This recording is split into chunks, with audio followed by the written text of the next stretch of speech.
That is one big pile of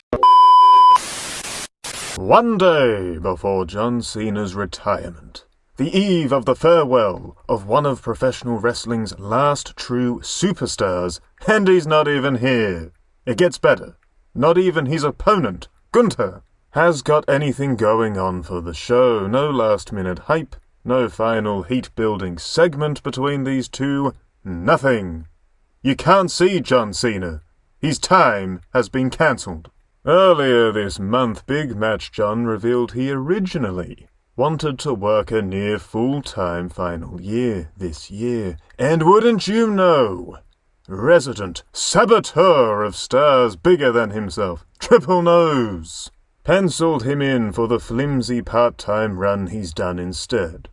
So for all of the WWE defending marks who are gonna take a break from playing inappropriately with their dogs to say, Cena's too busy to show up now, he's in movies, it's not WWE's fault.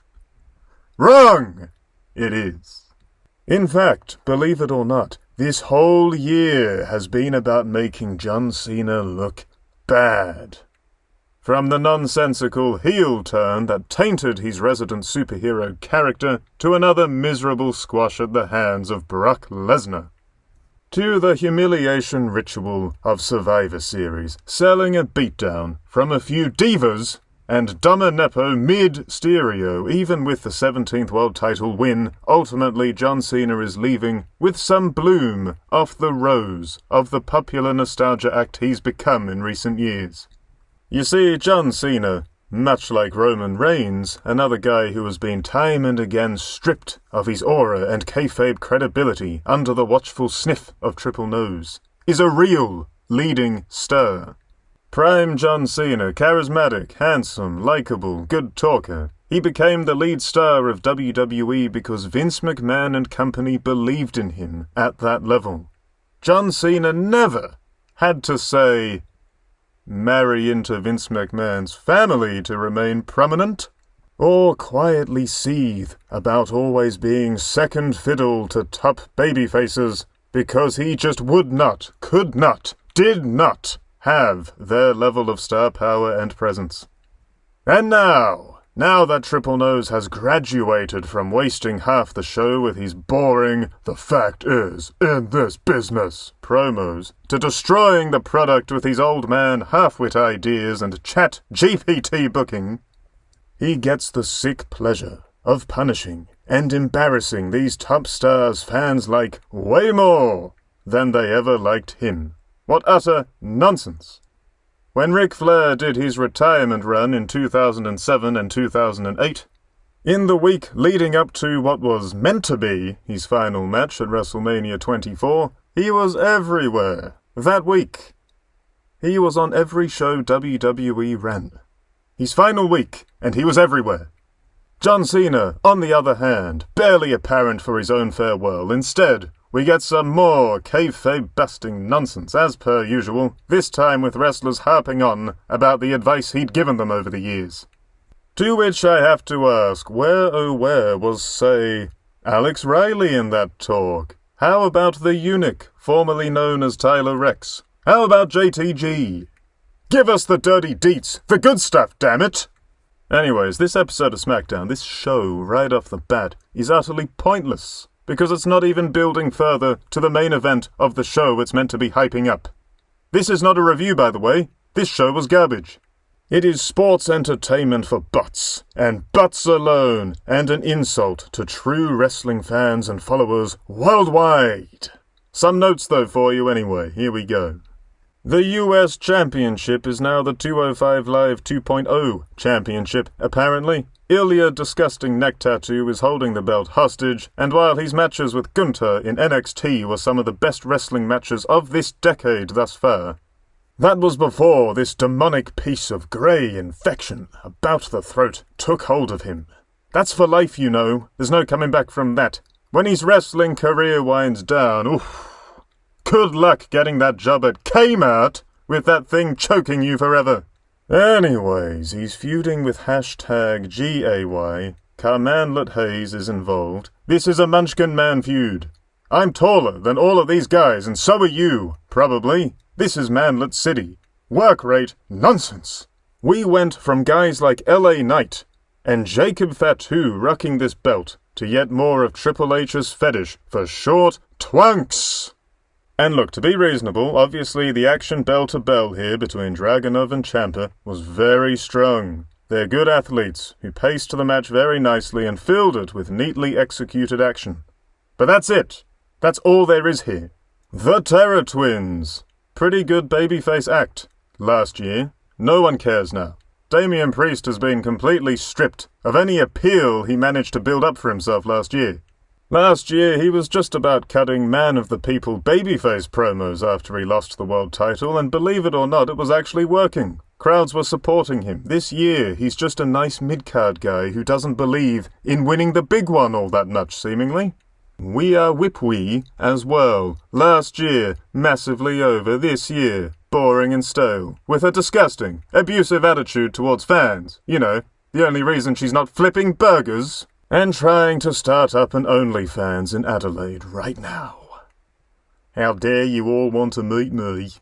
Ungrateful, Westy, Bogan, Hick. Anyways, this show sucked. I'm sure you've pieced together that's my opinion on it by now, but there you go, I've made it very clear for you. So much women's crap all over the broadcast. Yeah, that's right.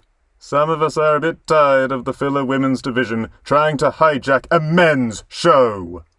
It's boring. Newsflash. For all of you triggered heroes and white knights out there, the silent majority don't care about women's sports or women's sports entertainment. We don't need a sea of butchy women trying to be men. We've got the men for that, thank you.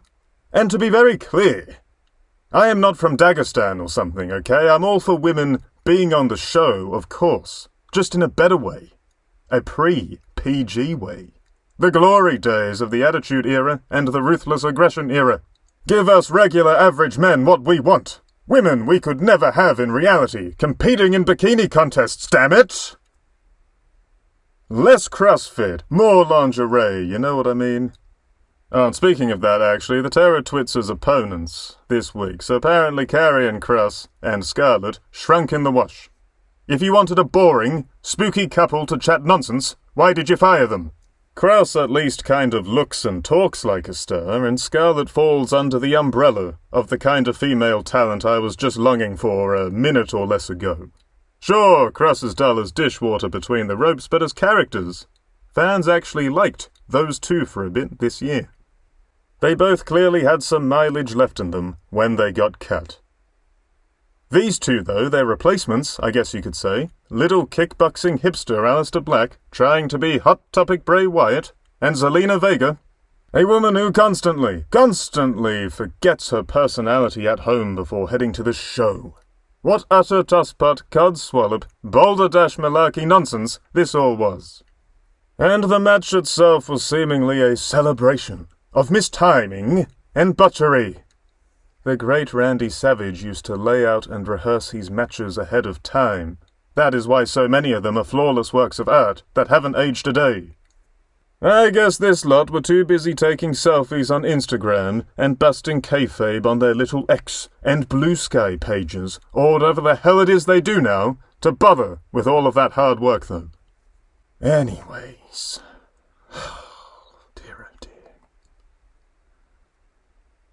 This was the first full episode of WWE SmackDown I have watched in months, and wow! It might be months again before I give it another shot at this rate, beyond maybe a highlights video or two on WWE's YouTube page. Now, the most interesting part of the show was when Oba Femi, who is just 27 years old apparently, the guy looks 50, he came out to confront Cody Rhodes. Oba Femi is a proper wrestler. He's got that old-fashioned, big hoss fighter build, he's strong, he's aggressive, he's hyper-masculine. He's very good, basically. Future top star in waiting, provided Triple K can look past his melanin levels when he officially joins the main roster someday. It seems these guys are just stuck in NXT forever. Whatever happened to Trick Williams? So, Femi, he comes out. Cody Rhodes had just done some promo work on Drew McIntyre, a guy who's way better than him in every way, essentially. And Femi, who was wrestling Rhodes at the Saturday night's main event thing, he comes out and he cuts a solid promo. It's assertive, it's grounded, it establishes his presence, and makes clear why the American shitmare should be taking him seriously for Saturday night's main event. He throws out some cool nicknames for himself. The audience are interested. They start giving him that "Who" chant he gets in NXT. It's all good. It's not over-the-top promo work. It's not as wild or maybe even dynamic as it could have been. But he presents himself as the real deal. He is easy to believe in that capacity. A top champion who is here to stay. Good stuff. Rhodes, though, this guy, every promo, frankly, it is the same. He either recites his latest feud, like a sleazy car salesman or some low-level politician, or he tries to force some bass into his voice to sound like a real boy when he's mad with his opponent. Woohoo! Who can forget when heel John Cena was trashing the audience and Cody Rhodes really tried hard to make that "enough" sound dramatic? Or how about my personal favourite, the greatest moment of 2025? In wrestling, not in everything, that would be beyond sad. "Hey, Wack, go fuck yourself." Angry child actor. That's how that all sounded. As fake as a big boot from the great Khali near the end of his run.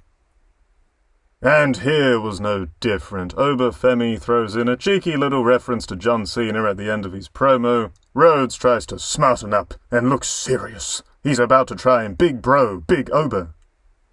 And it all just sounds so rehearsed and phony as he reminisces about his nonsensical dump of a feud with heel John Cena this year. Or, well, heel Cena until SummerSlam weekend, where he basically just admitted the heel turn was a big flop and he was going back to being good guy John Boy. Good grief! This show was a showcase of Triple Nose, his soulless team of failed hack writers, and his precious AI story generator at their dirt worst. Just content. Move along, Mark! What a story, Mark.